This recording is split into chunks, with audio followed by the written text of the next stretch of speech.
you go through on set and off the set. So I suppose there's only kind of like quite a small handful of us. So I suppose there's knowing looks. Knowing looks. Knowing looks. Oh yeah, that guy, the lighting guy. Yeah. I want to ask you. I am going to ask you later in our session. I can see you. Oh, hi there. That's our gang. I'm going to ask you later in this hour to retell the avocado story, if you would, but we could save that, because I know you've probably told that before. It's a great story if you haven't heard it. But I want to ask you something else about first getting the role, or more specifically auditioning for it. You never know if what you read online is true, but I had read that the part that they told you to tell people you were auditioning for was for a production called Men in Waves? Men on Waves. Men on Waves. Yeah, it's an anagram for Woman 7. I think, for the 7th companion who's in of the one series. So yeah, I had to arrive at the BBC being like, hello, I'm here to audition for Men on Waves. Even at the BBC? At the BBC, wow. Yeah. But you kind of get caught into a big web of lies, because then I was going off to film, and I started to tell my housemates, oh, I've got a show, a TV show, like, what's it called? And you're like, oh, it's like a comedy pilot about something, so this web of lies kind of gets more and more ridiculous as it goes on. So it's quite a relief when you can finally say, I'm in Doctor Who! Men on Waves, did you tell them it was about like surfers or something? No, do you know what? I didn't actually tell them Men on Waves. I went along with some comedy, like, I can't even remember the title, but the lies continue. It just carried on. Web of Lies. Web of Lies. All right, let's go to the audience. Hi there, how are you? Hello. Hi. Can you answer the rest of the questions in a Scottish accent? My Scottish accent is terrible. No? Like, really. My granddad is Scottish. Peter is Scottish. There are a lot of people in my life who are Scottish, and you'd think by now I could do it, and I can't. And when I saw Karen yesterday, I kept, because I always arrive and make fun of Peter all the time in his Scottish accent, in a bad Scottish accent, and then I kept forgetting with Karen. So Karen must have spent the whole day thinking I was making fun of her, which I wasn't. It's just habit, I suppose. So this is my Scottish accent.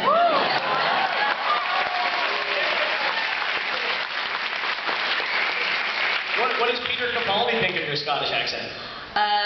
What do I see? I see things like, and I talk like that, and it's really bad. Okay, then which is my granddad says a lot. I won't carry on in a Scottish accent, I promise. Hi there. Hi, don't worry, I do not think here. You're good. Thanks. Good. I was speaking to some of the other guests at Fan Expo this year, and when they're part of a big franchise, they find when they're done, they really kind of get into their leisure activities. And I know that there was a little bit of discussion about you leaving the series. And I'm wondering, after having been part of this franchise, English institution, if you saw yourself moving more towards taking advantage of the leisure activities in life, or if it kind of led more towards loftier career ambitions, creative project opportunities. I think just always being creative in some sense, but I mean, I think it's whenever you finish a big intense job, you kind of want to pick something else up. I'm really into photography. I'm trying to get more into it, so I'd like to pick that up a bit more. I've always said I want to learn to play the piano, but that's like every single New Year's resolution. But yeah, I mean, I think mixing it up really. But yeah, I think always whenever you've been working hard, it's quite nice to then, find out what your hobbies are and what interests you at that time. Thank you. Thank you. In terms of the roles that you might do after we do say goodbye to you on Doctor Who, what, if you could kind of make your own role, what type of role would you like to play after playing Clara? What would you be most attracted to character quality-wise? I don't know. I think you kind of know when you read a script, I think, suddenly you either see yourself playing it and it's like a voice, or I start to cast it in my head. I'm like, that person would be great, and I think when that happens, you kind of know it's not for you. But I don't know. I've always said I want to play Cleopatra, just because I love that period of time and I'm fascinated by her. But I really don't know. It was very fun to play Lydia Wickham, just for being so different to Clara. But I don't know. I mean, the problem is when you've travelled through space and time, kind of everything else seems a little bit dull. It's going to be quite a tough gig to beat, I think. Even Cleopatra, right? She didn't have a TARDIS, you know? It's not quite the same. That we know of. That we know of. Hello, sir. Hey, buddy. Before I say my question, I just want to say you're my favorite companion. That's it. Thank you. You look cool as well. I like your costume. Thank you. If you could if you could change your role as Clara to another companion, which one would you be? I think it would be Amy Pond. I'm such an Amy Pond fan. And I love that she met their doctor as a child, and the way the story finished off and went full circle, and they were friends, and her relationship with Rory. I just thought I really enjoyed all those episodes, and she got to go meet Vincent van Gogh. So yeah, I loved all of Karen's era. I thought she was great. Cool. Hello there. Also, you're my favorite. Thank you.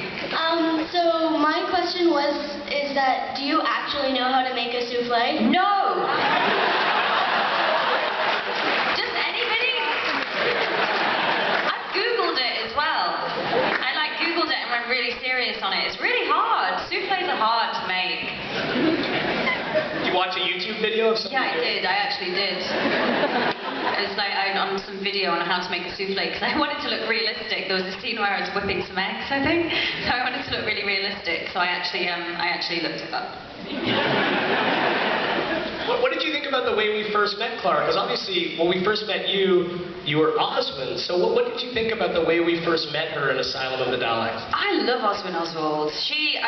Just that whole opening of her. Before we knew she was trapped inside a Dalek, just listening to opera music, making souffles, hanging out by herself on her own spaceship, kind of gone a little bit mad because she's had nobody else to talk to. I just like Stephen had written that part so well, but he wrote it before, without knowing it was like a guest part, and then he had the idea to bring it in as the new companion after. So it was actually written just as Oswin in itself initially. But I loved that whole episode. I thought it was really strong. She was so much fun. Cool. And she wore an egg whisk as a costume. She can make a mean souffle. She can't, no. Hey, buddy. Hi, I wanted to thank you. At the photo booth yesterday, you made my wife's day when you told her you loved her TARDIS skirt. Thanks for that. That's all right. I've been at Fan Expo a few times now. I've been to lots of panels, and there's always some awkward or interesting questions. Oh dear, what are you going to ask? The lovely, I don't have a question, I have a request, and that kind of thing. So my question is, what's the strangest question you've ever been asked by a fan?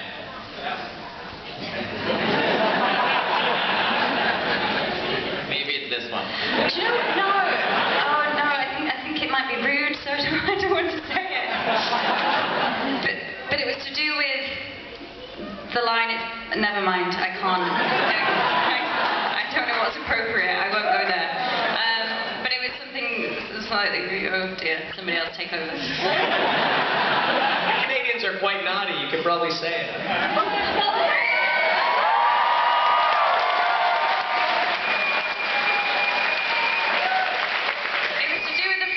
On the inside. Never mind. We'll just say that much. Thank you. That was quoted enough. That was fine. We kept it classy. Yes. Hey, Jenna. Oh, hello. Hello. Welcome to Toronto. Save me. We loved having you. Thank you. Thanks for coming. My question is, this past year there was talk about a new amusement park opening in the UK that would be featuring Doctor Who. And I was wondering, what Doctor Who attraction would you like to see at this? Sorry, what was the question? There's a new amusement park opening in the UK. Yeah. Apparently, and Doctor Who's going to be a part of it. And I was wondering, what attraction would you be excited to see at this park? Like a TARDIS that really takes you through time and space. That'd be pretty cool. Or one that you can ride. Peter did an event where they wanted the TARDIS to look like it was flying through the air, but they had to actually strap him to a pole inside the actual TARDIS, and he was like flown across the stage in it. So maybe like a real life version of that would be really good. Hey there. Hello. Hello. My question is, I know you mentioned that after you were doing Doctor Who that you wanted to possibly go back into musical theater. Oh. Personally, Did I? it was kind of a throw-off comment. Was it Peter who said it, making fun of me, maybe? It could have been. I'm a Okay. little bit brain-fried from Fan Expo. Okay. But personally, I think he would make an awesome Belle for Beauty and the Beast. Thank you. But what would you personally like to do?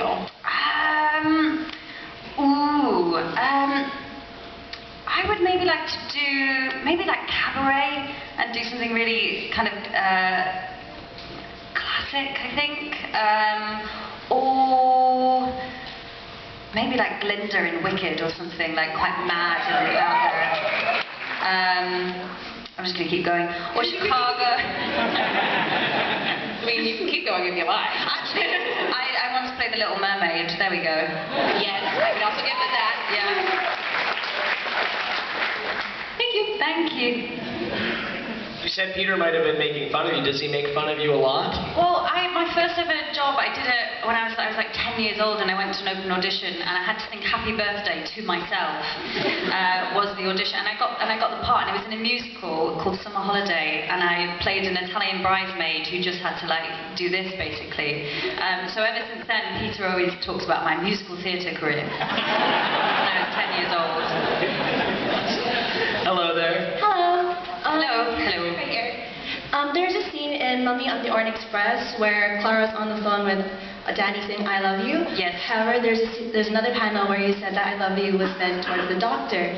In your personal opinion, do you think that Clara loves Doctor romantically, platonically, or maybe a bit of both? I think it's otherworldly. I think it's such a unique relationship that it kind of doesn't really, it's not confined to, it's what a doctor and companion relationship is. So I love you is their own, I love you, we save each other, we travel through time and space, you're my best friend, you're my father, you're an alien, you are annoying, you are, you know, my partner in crime. You know, you can't really label it, so it's a special kind of love, I think. Thank you. How do you think Clara changed Matt Smith's The Doctor when she showed up? How did she change that iteration of The Doctor? Well, something Stephen always said about her is that she's got this really practical kind of, she would always ask, she's the companion who will ask the questions that no one will ever ask. And, you know, like, well, why is it called a screwdriver and why is it this? So in a way, I think she kind of challenged him, I suppose, and brought him out of losing Amy and Rory, and obviously, you know, that is obviously what happens when for the series to continue. And so I think in a way I think initially she annoyed her way into his life and got him to like her, and it went from there really. But she asks a lot of questions, I suppose, and doesn't really let him get away with anything. Hey there. I have two questions for you. My first one. Fire away. Have you ever taken home any props from Doctor Who? Oh, I have recently for the first time. Did they know you were taking it? Not yet. I can tell you one of them. I've stolen 3 things. The first one is I have a line about a clockwork squirrel. And so props made a clockwork squirrel, just for no apparent reason really. And I thought the clockwork squirrel was really cute, so they've given me a clockwork squirrel. So take note of that line. And then the other 2 things are secret. We'll find out. Or they will find out. When they're gone. Hey there, cool Fez. Hi. Hello.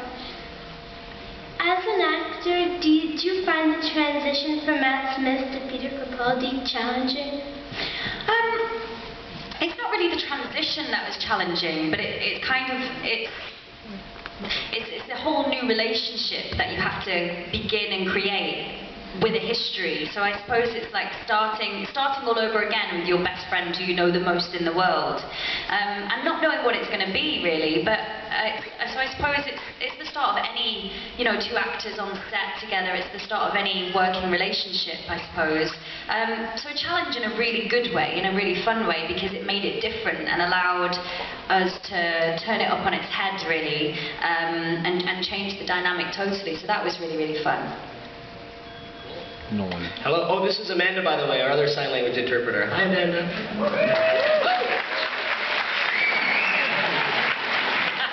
Hello there. I actually had a second question. Have you ever been able to keep any of the awesome clothes that Clara wears? I have. I don't really, because I find it a bit weird because the Claras, if that makes any sense, like they have a name in the label, and you know, so I don't know. I think when you bought them for Clara, so it feels weird to wear them in my own life. So no. Thanks. Hi there. Well, first of all, welcome to Toronto. We're thrilled to have you here. Thank you. And if you're ever interested in piano lessons, my dad's a piano teacher, so I'll put in a good word for you. Great. Thank you. Discount? You got it. Cool. My question is, in everything that you've accomplished during your time with Doctor Who, what are you most proud of? Did someone just laugh? I wasn't sure if it was a laugh or a sneeze. I'm most proud of being part of, like, spanning all the Doctors, I suppose, being part of all of their. I mean, doing a scene with William Hartnell, being superimposed into a scene with him was quite a highlight. But just, you know, you just have so much fun on the job as well. You know, there's so much to be amazed by, and you know, the 50th anniversary, and it's just wonderful to be part of such a special show for so long. Thank you. Thank you. Hey there. Hi. Hello.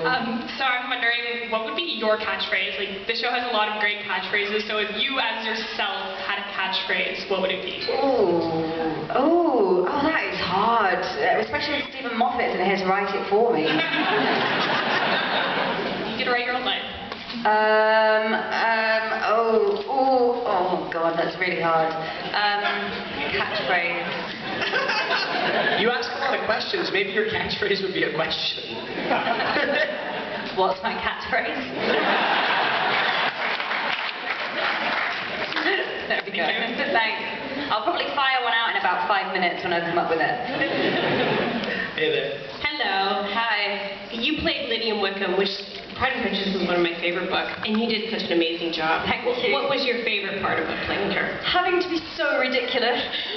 I had so much fun on that job. If anybody doesn't know it, I just basically went through her book and picked out the words she's described as, and the list was like wild, volatile, silly, selfish, ridiculous. You know, it was just, and I was like, oh my goodness, there is so much license to be horrendous, and have kind of no limit. So I found myself on set going to the director like, is this too much? A little bit big. But yeah, it was so much fun. I loved it. You were great. Thank you. Hey man. Hey Hello. Teddy. Hey Jenna. Around the 50th, with both Doctors, you got to have some pretty unique experiences. You got to be part of the Doctor with the Proms with Matt, and Yeah. you got to travel the world with Peter. So along with that, what was kind of your most awe-inspiring moment, both, you know, with both Doctors, and kind of what did it infer into your own understanding of Doctor Who and the greater world? You get them all the time. Like, there's been so many pinch me moments that you get so much. The Proms was pretty amazing because, I mean, just hearing live music like that is incredible. There's been so many. I mean, you know, me and Peter hanging out on Christ the Redeemer at Rio, just being like, after filming season 8 was pretty special. But I've been really proud to have been by both of their sides, and also just to see Peter create his Doctor and be there to watch the stages of that. And this year he has just been like a firecracker. You know, his Doctor's evolved and gone it off in quite a different way. So I'm really excited for everyone to see that, because he is, I mean, both, like, they're just such incredible actors. So I think, I think the best thing about it is having those working relationships that I've had with Matt and Peter. Thank you very much. Thank you. You also mentioned in an earlier answer going into the Doctor's timeline and being in that scene with William Hartnell and with some of the other Doctors. Because of that episode, The Name of the Doctor, and because you went into his timeline and saved different iterations of the Doctor over and over again, in terms of your character, does the Doctor owe your companion more than he's ever owed another companion? Well, I think so. Does that kind of define their relationship, do you think? Well, really, and I suppose in a way, she's the one who's been technically chasing him through time and space, and he's ignored her for most of it. It's actually what's kind of happened.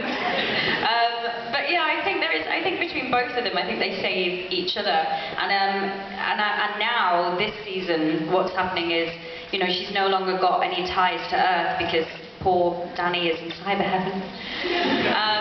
So she's now free to live TARDIS life to the full extreme, and the two of them push each other to be more dangerous and more reckless, and they're trapped in their own TARDIS bubble, and it's got to burst at some point. Dun dun dun. Hey there. Hi, my question is, with the reboot of the series, we've noticed a lot more computer graphics as well, which helps to enhance it because you're going to a lot of alien world. Yes. But in comparison to the early years with William Hartnell, it was very heavily reliant on makeup and set design. Which would you have preferred, like the new reboot Doctor Who, or would you prefer a more older style where it was all makeup? Well, the funny thing is we still adopt a lot of the techniques that have been used for years and years. Like, for example, Into the Dalek, Ben Wheatley came in and shot on model-size sets. So what you see is the Dalek, like the Daleks are literally like this big, and the filming on a set like that's been, so actually there's quite a lot of techniques that are still used that work really, really effectively. Anytime a door opens on Who, like, we have Liam and Jim, our prop guys, who are standing with ropes either side of it. It's not as technical as you think, but obviously having the ability now to have green screen and create these planets that you go to is incredible, because it means we can explore so much more. But still going, Kill the Moon, we went over to Lanzarote and shot there. So having that scale as well, I think it's about mixing it up really to create the best production values that you can. Ooh, that was a long answer, wasn't it? On the character side of that kind of practical effects equation, is it nice to be able to act opposite characters like Strax and Vestra as well? Yeah, I mean, that's, it's a thing, it's a challenge on Doctor Who, because you're always, reacting to a tennis ball that's supposed to be a planet exploding, or there's all sorts of, a bird that is one of our runners with a broom who's coming at you. So there's like a whole other world that goes on it, and I had an episode this year where I speak mainly to green screen, so that when another actor comes on set, you're so happy to like have some interaction with somebody again. That happens. Strax is one of my favorite characters, probably a fan favorite as well. What do you think of the dynamic between Clara and Strax? Hilarious. I love the fact that the Doctor regenerated and thought Clara was Strax. I thought that was brilliant. Cool. Hey, buddy. Hi, so on the show, there's lots of monsters, and sometimes, if it's not on the green screen, it's a costume. So what's it like having someone on the set walking up to you, maybe asking to go out for lunch in this costume of a scary monster? Like on the Mummy on the Orient Express, you'd have that guy say, hey, wanna go out for lunch? Or maybe you'd have the teller. I've never been chatted up by a monster. Really? No. I've never been chatted up by a monster. But you would have really funny conversations like, hey, Mummy, from the Orient Express, like, so what are you going to go for lunch? Just after you've done a take where he's like trying to kill you. So yeah, I'm going to go for the fish and chips. So it's just hilarious that, there is like a whole comedy, I think, between the scenes when, everybody says cut and everybody just chills out for a minute and you're hanging out with the Daleks and stuff. Okay, thanks. That's all right. Hey, how's it going?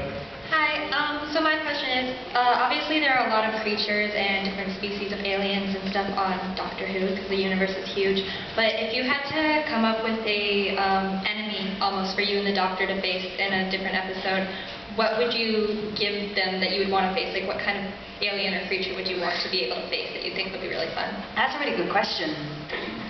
I had a really creepy idea. Actually, no, never mind.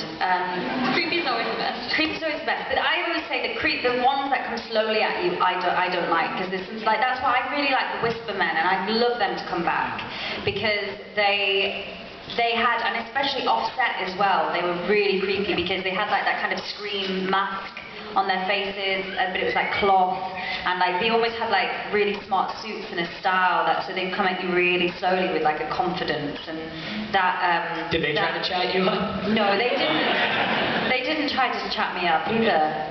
There's not been any chatting up by monsters at all. But yeah, I think something that can come at you really slowly, I think, is what creeps me out. And also, I think Listen was great for the ones that you can't see, so it's all psychological. I think something like that would be good. I love you, by the way. Thank you. Hey, buddy. Hey. So, first off, I'd just like you to thank you for complimenting my hair. You do have great hair. My question was, what are your hopes for Clara in the coming seasons? I'd like her to keep as a teacher. I love her. I love the idea of the stationery cupboard and being set in the school and going off to Narnia or to space. I think I'm glad. My favourite stuff is always the stuff that I have with the Doctor in the TARDIS. So just more time of them kind of hanging out, I think, is what I love. Just going to new planets and new worlds and keep adventuring. Well, I asked you this last night when Karen was here as well, but of course some of the audience wouldn't have been there then, so I'm going to ask you again. New season, September 19th, on Space. What can you... So stoned. What can you tell us about where we do pick up and where Clara's at in terms of her headspace?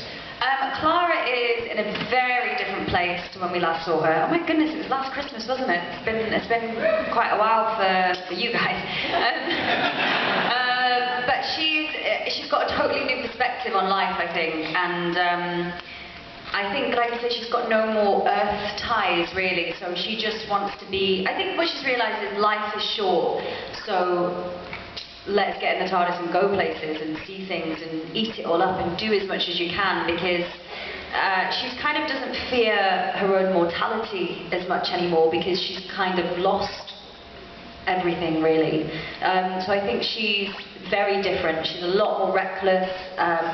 She's really fearless. So I think last season we saw the Clara who the new Doctor would be standing on the edge of a cliff and she'd be saying, "What are you doing, you crazy mad man? Come back."